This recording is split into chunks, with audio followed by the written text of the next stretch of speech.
Time மிஷினே இல்லாமல் time travel பண்ணலாமா? 1:59 வருது. 2:00 மாற வேண்டிய டைம் அகைன் 1:00 மாறிடுச்சு. அது எப்படின்னு உங்களுக்கு தெரியுமா?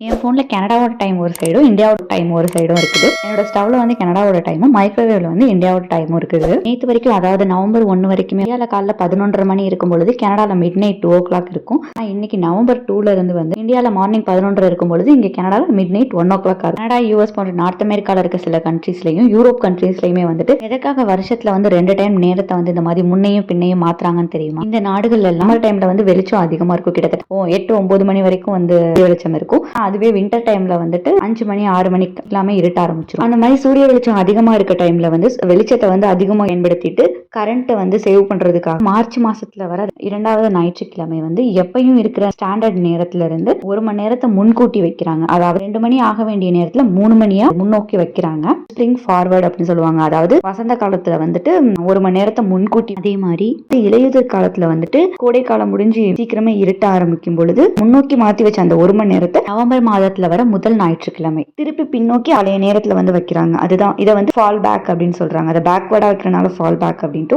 அதை ஃபார்வர்ட் பண்றதுனால ஸ்ப்ரிங் ஃபார்வர்ட் அப்படின்னு சொல்றாங்க. இதைதான் இங்க வந்து டேலைட் சேவிங் அப்படின்னு சொல்லுவாங்க. இது முதல்ல ஜெர்மனில தான் உலக போர் அப்போ எரிசக்தி அண்ட் எரிபொருளை வந்து சேமிக்கிறதுக்காக டேலைட் சேவிங் வந்து பயன்படுத்தி இருக்காங்க. பின்னடைவுல அது சில நாடுகளுக்கு பரவி அவங்க போல இருந்து இப்ப வரைக்கும் கடைபிடிச்சிட்டு இருக்காங்க. 2025 வருடத்திற்கு வந்து டேலைட் சேவிங் மார்ச் 9ஆம் தேதி ஆரம்பிச்சது. நவம்பர் 2ஆம் தேதி தான் வந்து அதை நகர்த்தி ஃபால் பேக் பண்ணி வச்சாங்க. கனடா வந்து இத்தனை வருஷத்துல இந்த டைம் தான் நான் வந்து இதை வந்து லைவா பாக்குறேன். இதுக்காக நான் 1:30 மணிக்கு அலாரம் வச்சு எந்திரிச்சேன். இப்போ வந்து உங்களுக்கு நல்லாவே கிளியரா தெரியும். என்னோட ஸ்டவ் அண்ட் போன் ரெண்டுலயுமே வந்து சேம் டைம் தான் இருக்கு, 1:59. ஆனா இப்போ 2 மணியா மாற வேண்டிய டைம் வந்துட்டு மறுபடியும் 1 மணியாவே மாறிடும். இதனால இன்னைக்கு எல்லாருக்கும் தூங்குறதுக்கு எக்ஸ்ட்ரா 1 hour கிடைச்சிருக்கும். ஆனா இனிமே சூரியன் லேட்டா வந்துட்டு சீக்கிரமே போயிடும். இருட்ட போகுதுன்னு நினைக்கும் பொழுது கொஞ்சம் சோகமா தான் இருக்குது. இந்த மாதிரி டைம் மாறதெல்லாம் ஃபர்ஸ்ட் டைம் எங்க வீட்டுல இருக்கவங்களுக்கு சொல்லும் பொழுது எல்லாருமே கொஞ்சம் ஆச்சரியமா தான் பார்த்தாங்க. இந்த விஷயம் உங்களுக்கு ஆச்சரியமா இருக்கா என்னன்னு சொல்லுங்க. நீங்க இருக்க ஊர்ல டேலைட் சேவிங் வந்து ஃபாலோ பண்றாங்களா? இல்ல இதை இப்பதான் ஃபர்ஸ்ட் டைம் கேள்விப்படுறீங்க அப்படின்னா என் வீடியோ லைக் பண்ணிக்கோங்க. இந்த மாதிரி மோர் அப்டேட்ஸ்க்கு என்னோட சேனலை ஃபாலோ பண்ணிக்கோங்க. தேங்க்யூ.